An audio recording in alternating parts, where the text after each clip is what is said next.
Slickback. No, nigga, I'm a pimp named Slickback. Pimp named Slickback. Pimp named Slickback. Nigga, are you deaf? I'm a pimp named Slickback.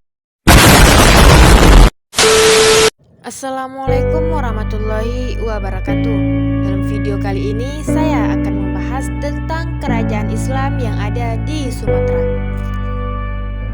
Yang pertama adalah Kerajaan Samudra Pasai. Kerajaan Samudra Pasai didirikan pada tahun 1267 oleh Nizamuddin Al-Kamil, seorang pimpinan angkatan laut dari Mesir. Kerajaan yang berpusat di pesisir pantai utara Sumatera dekat Lok Semawe, Aceh Utara, yang didirikan untuk menguasai perdagangan rempah-rempah terutama lada. Selanjutnya adalah kepemimpinan Kerajaan Samudra Pasai. Di antara raja-raja yang telah disebutkan, ada beberapa raja yang perannya cukup besar hingga membuat Kerajaan Samudra Pasai mengalami masa kejayaan, yaitu pertama Sultan Malik Al-Saleh 1267 sampai 1297. Pada tahun 1267, Kerajaan Samudra Pasai dipimpin oleh Merasilu dengan gelar Sultan Malik Al-Saleh. Di masa pemerintahannya, Kerajaan Samudra Pasai berhasil menguasai Selat Melaka yang pada saat itu menjadi pusat perdagangan internasional. Yang kedua adalah Sultan Muhammad Az-Zahir 1297 sampai 1326. Setelah Sultan Malik Al-Saleh wafat pada tahun 1297, kepemimpinan Kerajaan Samudra Pasai dilanjutkan oleh anaknya, yaitu Sultan Muhammad Malik Al-Zahir. Sang raja baru ini untuk pertama kalinya memperkenalkan koin emas atau dirham sebagai mata uang. Yang ketiga adalah Sultan Mahmud Malik Az-Zahir 1326 sampai 1345. Pada tahun 1326, tahta kerajaan diteruskan oleh Sultan Mahmud Malik Az-Zahir. Di masa pemerintahannya, Kerajaan Samudra Pasai terkenal sebagai kerajaan dagang yang maju. Yang selanjutnya adalah kemajuan. Beberapa aspek yang mendukung kemajuan Kerajaan Samudra Pasai, yaitu pertama aspek perdagangan, yang kedua aspek perekonomian, dan yang ketiga aspek pelayaran. Selanjutnya adalah keruntuhan. Pada tahun 1521 di bawah pimpinan Sultan Zain Al-Abidin, Portugis menyerang kerajaan ini karena iri dengan kemajuan dagang mereka yang begitu pesat. Angkatan perang Portugis yang lebih kuat akhirnya mereka berhasil menaklukkan Kerajaan Samudra Pasai. Keadaan kerajaan yang melemah ini kemudian dimanfaatkan oleh Sultan Ali Muhayyad Shah, Raja Kerajaan Aceh Darussalam, untuk mengambil alih Kerajaan Samudra Pasai. Hal ini dibuktikan dengan dipindahkan lonceng Cakradonya milik Kerajaan Samudra Pasai ke Kerajaan Aceh Darussalam. Yang kedua adalah Kesultanan Aceh Darussalam. Kesultanan Aceh Darussalam merupakan sebuah kerajaan Islam yang pernah berdiri di Provinsi Aceh. Kesultanan Aceh terletak di utara Sumatera dengan ibu kota Bandar Aceh Darussalam.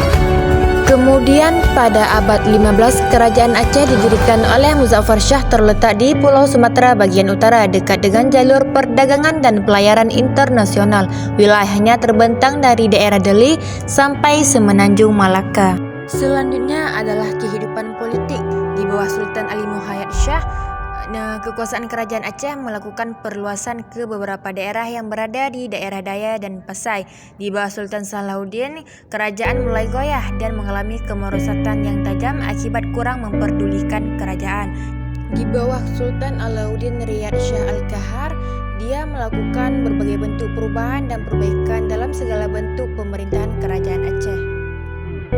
Di bawah pemerintahan Sultan Iskandar Thani, ia menjalankan pemerintahan yang dimana melanjutkan tradisi kekuasaan Sultan Iskandar Muda. Nah, di bawah Sultan Iskandar Muda, ia memerintah Kerajaan Aceh yang dimana mengalami kejayaan. Kerajaan Aceh tumbuh menjadi kerajaan besar dan berkuasa atas perdagangan Islam. Selanjutnya adalah kehidupan masyarakat, yang dimana di kehidupan sosial di Aceh muncul dua golongan yang saling berebut pengaruh, yakni golongan Teku dan golongan Tengku.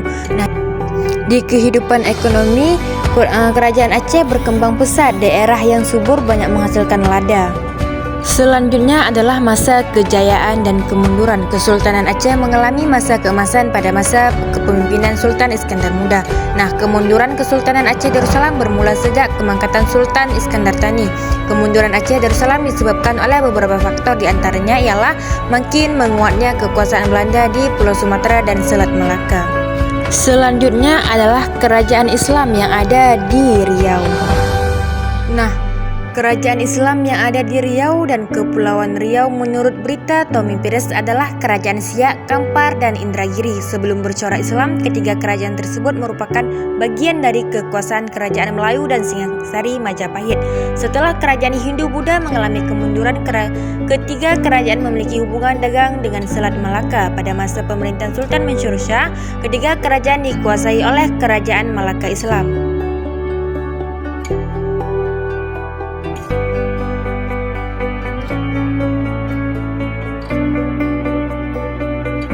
Selanjutnya adalah Kerajaan Islam di Jambi. Letak geografis Jambi dengan das Bacanghari dengan sungai-sungai lainnya memberikan kemudahan untuk kegiatan perdagangan baik lokal, regional maupun internasional.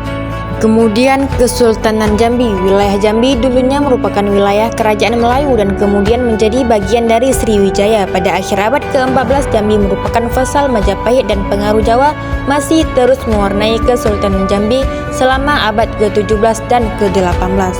Selanjutnya adalah Kerajaan Islam di Sumatera Selatan. Nah, sebagaimana telah disebut di bagian muka bawah, para pedagang muslim dari Arab, Persia, Iran, dan dari negeri-negeri di Timur Tengah lainnya sejak abad ke-7 dan ke-8 Masehi sudah berperan aktif dalam pelayaran dan perdagangan internasional melalui Selat Malaka. Masa itu sesuai dengan tumbuh dan berkembangnya.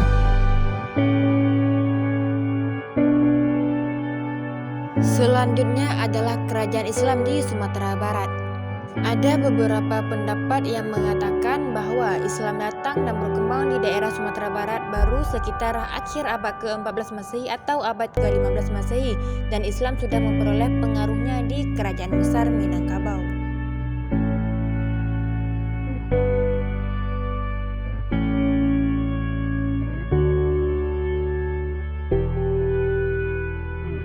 Selanjutnya adalah Kerajaan Islam di Nusa Tenggara, yang dimana terdiri dari Kesultanan Seleparang dan Kesultanan Bima. Selanjutnya adalah Kerajaan Islam di Maluku Utara, yang terdiri dari Kesultanan Tidore dan Ternate. Kerajaan Tidore berdiri di pulau lainnya dengan Sultan Mansur sebagai raja. Puncak kejayaan Kerajaan Tidore pada masa pemerintahan Buku Sultan. Ternate merupakan kerajaan Islam di timur yang berdiri pada abad ke-13 dengan Raja Zainal Abidin.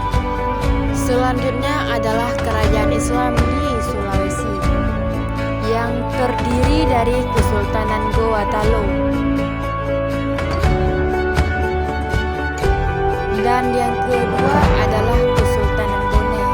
Selanjutnya adalah Kerajaan Islam yang ada di Kalimantan, yang terdiri dari Kesultanan Banjar, Kerajaan Kutai, dan Kesultanan Pontianak. Sekian, wassalamualaikum warahmatullahi wabarakatuh.